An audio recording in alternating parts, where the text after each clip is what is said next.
Friends, मैं उपदीप कौर फिर से आप लोगों के सामने कारक का वीडियो नंबर 3 लेकर उपस्थित हूँ। इससे पहले हम कारक के 4 पार्ट कर चुके हैं। 5वें पार्ट अपादान कारक को करते हैं। अपादान कारक में अलगाव का बोध होता है। इसमें एक वस्तु दूसरी वस्तु से हमेशा के लिए अलग हो जाती है।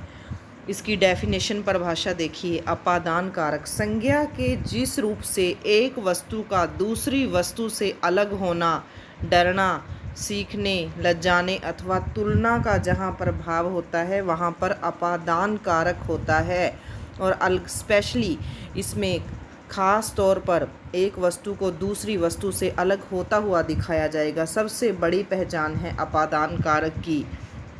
और इसकी विभक्ति चिन्ह होती है से, परसर्ग या विभक्ति चिन्ह, जो कि समास में आमतौर पर परसर्ग और विभक्ति चिन्ह गायब मिलते हैं। जो समास में समस्त पद होता है उसमें आपको विभक्ति परसर्ग दिखाई नहीं देते। समास विग्रह करने पर ही हम विभक्तियों को लगाते हैं। जैसे गंगा हिमालय से निकलती है, तो गंगा हिमालय से निकली और एक बार हिमालय से निकली और गंगा आगे जाकर कई नदियों और धाराओं में बह जाएगी। एक बार वो हिमालय से अलग हो गई। अलगाव का बोध है गंगा और हिमालय के बीच में। विभक्ति से, गंगा हिमालय से निकली और आगे कई धाराओं में विभाजित हो गई, अलगाव है। वृक्ष से पत्ते गिरते हैं, से विभक्ति है। एक बार वृक्ष से पत्ता टूटा, वह गिरा। क्या हम दोबारा से पत्ते को वृक्ष के ऊपर जोड़ सकते हैं? नहीं जोड़ सकते। वृक्ष के ऊपर पत्ते को फिर से नहीं जोड़ा जा सकता। वृक्ष से पत्ता हमेशा के लिए अलग हो गया, इसलिए यहाँ पर अलगाव का बोध हो रहा है, अलग होने का भाव है, इसलिए यहाँ पर अपादान कारक है। अगला है हमारा संबंध कारक। संबंध कारक की विभक्ति क्या है? का, के, की, रा, रे, री और ना, ने, नी। आप इसको नोट करो, थोड़ा लाइट है ये। संबंध कारक में एक वस्तु का दूसरी वस्तु के साथ संबंध दिखाया जाता है। जैसे कहा जाए कि राजपुरुष राजा का पुरुष, राजपुत्र राजा का पुत्र, पिता और पुत्र का आपस में ब्लड का रिलेशन है, संबंध है इसमें, इसलिए संबंध कारक है। परिभाषा: शब्द के जिस रूप से किसी व्यक्ति या पद या वस्तु का दूसरे व्यक्ति या वस्तु से संबंध दिखाया जाए वहाँ पर संबंध कारक होता है। जैसे शीला सीता की बहन है। किसकी बहन है शीला? सीता। दोनों क्या हैं? बहनें हैं। उनमें ब्लड रिलेशन का संबंध है, तो इसलिए की विभक्ति यहाँ पर आई है जो कि संबंध कारक को दर्शा रही है। आपकी पुस्तक मेरे पास है।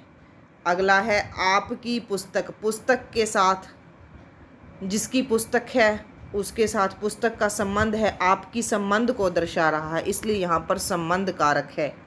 अगला है हमारा अधिकरण कारक। अधिकरण कारक का विभक्ति चिन्ह होता है में और पर। जैसे हम कहें राम के सिर में दर्द है। राम के सिर में दर्द, सिर पर दर्द तो नहीं होगा, सिर में दर्द है। बच्चा छत पर बैठा है। इसमें किसी स्थान का बोध होता है। जैसे सिर में, सिर आधार, इसमें जो आधार होता है और एक स्थान का बोध होता है। दर्द का आधार क्या है? सिर है, सिर बेस है, दर्द का आधार है। और छत पर बैठा है बच्चा, तो छत क्या है? एक स्थान का बोध करवाया जा रहा है। अधिकरण कारक में या तो आधार और स्थान का बोध करवाया जाता है। जहाँ पर घटना घटित होती है उस स्थान का बोध करवाती है। कहाँ पर बैठा है बच्चा? छत पर बैठा है। मगरमच्छ पानी में रहता है। जहाँ पर भी स्थान का बोध है। हमारे से प्रश्न पूछा जाए मगरमच्छ कहाँ रहता है? पानी में रहता है। पानी क्या है? एक स्थान है। पानी में रहता है, तो में किसकी निशानी है? अधिकरण कारक की। पर किसकी निशानी है? अधिकरण कारक की। में और पर अधिकरण कारक की निशानी है। प्रश्न: क्या मगरमच्छ पानी के बिना रह सकता है? नहीं, मगरमच्छ पानी के बिना नहीं रह सकता। पानी क्या है? मगरमच्छ के जीवन का आधार है। हम कहें क्या मछली पानी के बिना रह सकती है? तो मछली पानी के बिना नहीं रह सकती। मछली के जीवन का आधार पानी है, इसलिए अधिकरण कारक में आधार या फिर स्थान का बोध करवाया जाता है। कई बार के मध्य, के बीच, के अंदर, के भीतर शब्द का प्रयोग भी अधिकरण कारक में होता है। वहाँ पर विभक्तियाँ नहीं दिखती आपको, में और पर विभक्ति वहाँ पर आपको नज़र नहीं आएगी। ना तो आपको में विभक्ति मिलेगी, ना पर विभक्ति मिलेगी। वहाँ पर आएगा कई, के मध्य, के बीच, के अंदर, के भीतर। इन शब्दों का प्रयोग किया जाए तो वहाँ पर भी आपका अधिकरण कारक होगा। वहाँ पर में और पर विभक्ति तो नहीं मिलेगी। के मध्य, के बीच, के अंदर, के भीतर, ये सभी किसकी निशानी है? अधिकरण कारक की निशानी है। आगे चलिए, संबोधन कारक। संबोधन जैसा कि नाम से ही विदित है, इसमें किसी को बुलाया जाता है।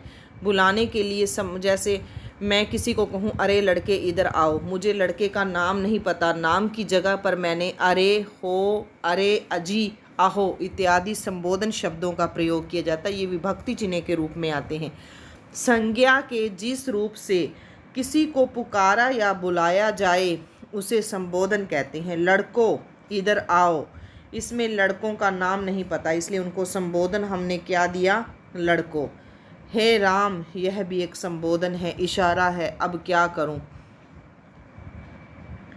कारक के वीडियो को हम यहीं समाप्त करते हैं। यदि मेरा प्रयास आपको सराहनीय लगा तो कृपया मेरे चैनल को लाइक, सब्सक्राइब और शेयर अवश्य करें।